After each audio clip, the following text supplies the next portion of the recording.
Throughout the semester, I've been exposed to a series of different literary works that have been classified under the term of African American literature.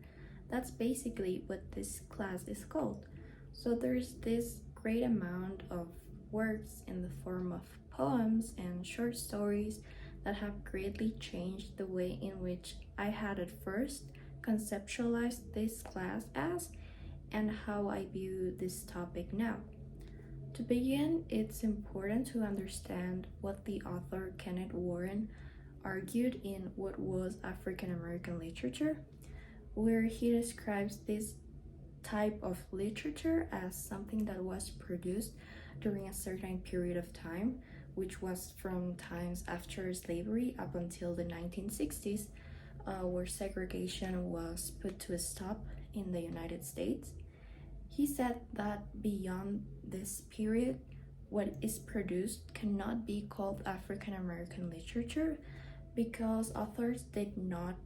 take notice of them being part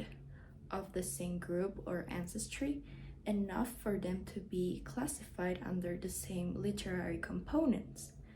With all of this established,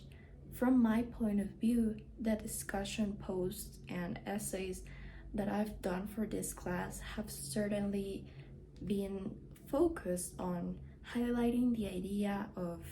unity, the sense of community, and the importance of their ancestry applied to their own stories and that nothing else mattered. However, as I've been thinking about Warren's argument, I feel that there are two sides to this story. With this,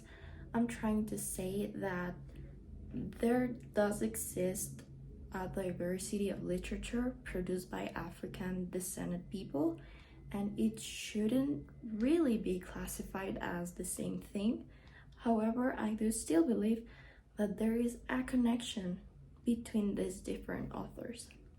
For instance, I think that there doesn't need to be an established label or category or name for the literary works of African descended people into one sole category. There shouldn't be a category in literature that is only based on the identifying characteristics of the authors, such as skin color or ancestry, but that these works should be classified and judged by their theme, be it fiction, realism, fantasy, and all of these different topics. However, it was necessary in the past to establish that there is a group of African American people and authors due to the social issues of racism and segregation, and it was important to give these authors a voice and a social space, which in this case was a whole literary genre. However, I believe that it is now necessary to first be aware that African American authors have a historical link that can never be erased, and that this shouldn't dictate the writing style or the category in which they are being classified as. This historical link that I have mentioned, its function is not to diminish the events that occurred through racism or in the times of slavery, but it is something that needs to be acknowledged by everyone, although it does not need to be pushed as a label of what the literature produced by African American people should be. As for this class being called African American literature, despite of what I've argued, I think it's a great introduction to these topics, just an introduction, especially here in Ecuador where we overlook most of these issues. And if I hadn't been introduced to the historical and modern views of literature produced by African American people,